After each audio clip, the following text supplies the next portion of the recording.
All right, here is a workout for today. It's called Ups and Downs, 4 time. The at-home version, we're gonna do 10, 9, 8, 7, 6, 5, 4, 3, 2, 1 of sit-ups, Russian kettlebell or dumbbell swings, so just coming to shoulder or eye level, and then goblet lunges, or I'll show you some other variations as well. So you would do 10 of each, then 8, 9 of each, then 8 of each, going all the way down to 1. So it's nice. It's a ladder on the way down, and time period takes about 10 to 15 minutes. It's going to be a pretty fast workout, one to the next and next. You're probably not going to have to rest very much. You can go heavier on the Russian dumbbell or kettlebell swings, because we're just coming to eye level. And you can use the same weight or different weight for the lunges. You go a little lighter on the lunges, depending. We did lunges yesterday for strength class or split squats. So if the leg's a little sore, just go a little easy. Otherwise, you could try both. The lunges are gonna be 10 per leg. So 10 per leg, 9 per leg, 8 per leg. So just keep that in mind. And then our mobility for this week is the kneeling quad stretch and the supine overhead stretch. So I did another video for that. So just check there if you're not sure, but make sure to do your mobility. Okay, so for warm up, you're going to do D-ROMs. So arm circles, about 10 one way, or shoulder rolls, and then 10 the other way. Okay, and then 10 bear hugs. Open up nice and wide, give yourself a hug, alternating the arm. 10 alternating arm swings. Plant those feet underneath your hips if they're not there. 10 core rotations. And then widen those feet out, super wide, nice flat back bend at the hip. Arms are straight out, and there's that core rotation, or we call them windmills. 10 of those as well. And then feel free to grab something to hold on to, just to help balance. You're gonna do 10 leg swings, forward and backwards. Remember that core is staying nice and controlled, nice and engaged, and that chest is staying nice and tall. We're not leaning back and forth with that upper body. So 10 on each leg there, forward and backwards. And then face whatever you're holding on to, and then you're gonna do lateral swings. So legs come across the body and out. You're gonna do 10 of those per side as well. Okay, and then when you're done that, if you have a band, you're going to grab your long circular strength band. If you don't have this, you can put a broomstick on your back like you're doing a back squat, or even ones with handles. You can step on it and grab it like this instead of doing what we're gonna do with the circular band. But you're going to step on your band about hip width apart. You're gonna bring that band up at the base of your neck, okay? So as low as you can on the neck, and then whatever you wanna do with your hands is fine.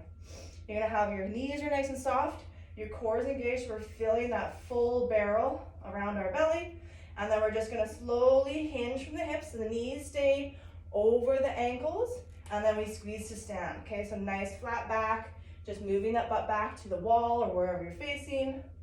You're gonna do 10 of these. Okay, so nice and control on the way down, and then drive through those heels and squeeze on the way up. Okay, 10 of those. Then we're gonna come on down to the ground.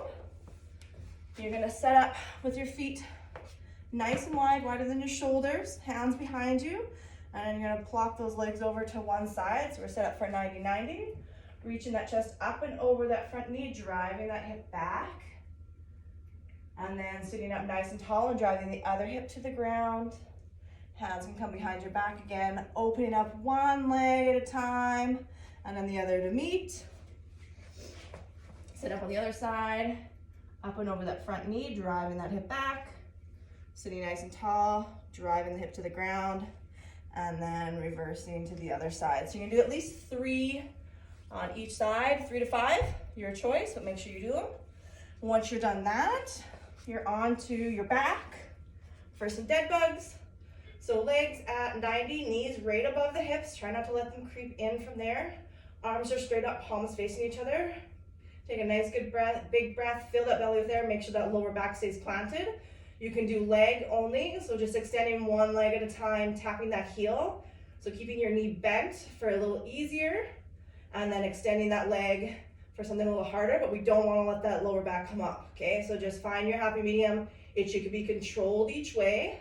And then you could also add that hand overhead, that arm overhead touch if you'd like. We're gonna do 10 per side or 20 total of those, okay? So take your time, keep that control, we're engaging that core. Once you are done that, then let's go into the movements for today. So we'll start with sit-ups, just to do a couple of those. Grab your ab mat or a rolled up towel or a pillow, something to put behind your back. You can have your feet together, knees out, feet down on the ground, knees up, or legs extended, whatever you prefer. I like the feet together, knees out, because it's a little less strain on my hip flexors, but you do what you want to do. We're gonna have that whatever behind us, making sure our butt stays on the ground. We're gonna round and roll our spine down the ground, one vertebrae at a time.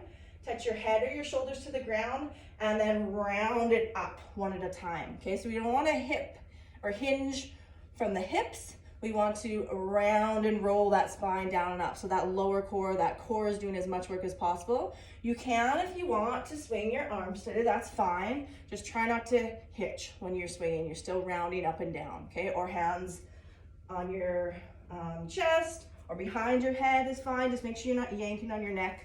But let's do 5 to 10 sit-ups for a warm-up. Just get those done.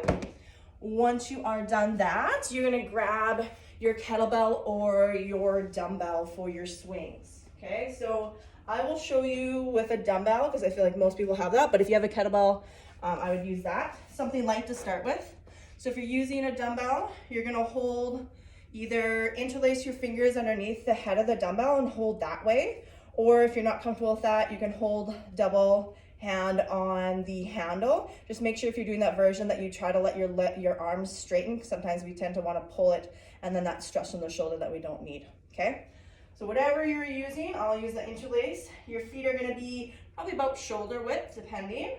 You're gonna park your kettlebell in front of you, so almost like you're reaching for it, but we still wanna have our butt lower than our shoulders, our back nice and flat and our core engaged, and my knees aren't coming forward, okay? So I'm not reaching and squatting, I'm keeping that butt fairly high, just like we did in that hip hinge that we did at the start with, okay?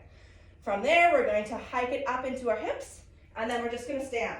So again, just like we did with the band to start with, it's that same movement, just a little bit more snap, drive through the feet, and drive and squeeze that butt, okay? And then you're gonna set it down. I want you to do 5 to 8 of those at least for our first set for warm up. When you're doing this as well, make sure that the wrists stay pretty high up into the groin, okay? It should touch, and then you're just gonna drive it off of there, okay? We don't wanna let that dumbbell or kettlebell drive through and stay low, okay? You can see how my shoulders are dropping, my back is rounding. We wanna keep it nice and high, nice big core as we do that, okay? So 5 to 8 of those. Once you're done 5 to 8, goblet lunges.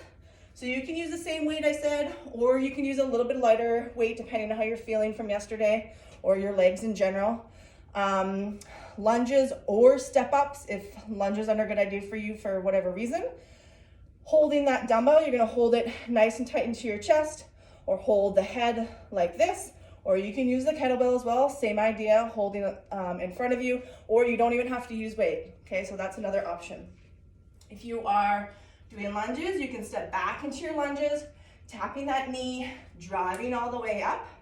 Okay, you can step forward in that lunge, tapping that knee, driving all the way up, making sure that front heel stays planted. Okay, so when we're driving back to standing, whichever variation we're doing, we're making sure that we're driving through the heel and not coming up on the heel and driving through the toe, okay? And keeping that weight nice and tight so it's not pulling us forward as we're standing up. Range is more important than weight. So if you can do it with weight, but it's pulling you up and you're leaning forward every time, just drop the weight and focus on the range first, okay? Same thing with the step up. You're just gonna drive, stand all the way up and switch each leg.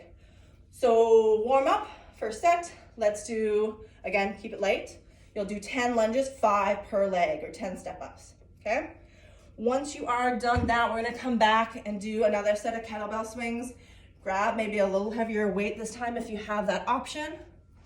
Okay, you're gonna do the same thing, park that kettlebell or dumbbell, set yourself up, nice big core, hike in, and then stand. We're just coming to that eye or shoulder level. Okay, it's just a little snap of the hips, okay?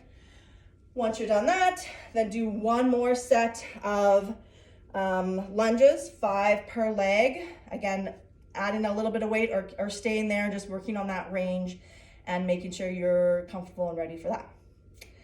And that's it. Once you're done that, take a little breather, grab a drink, and then set your timer, start into your 10, 9, 8, 7, 6, 5, 4, 3, 2, 1. Have fun, bye.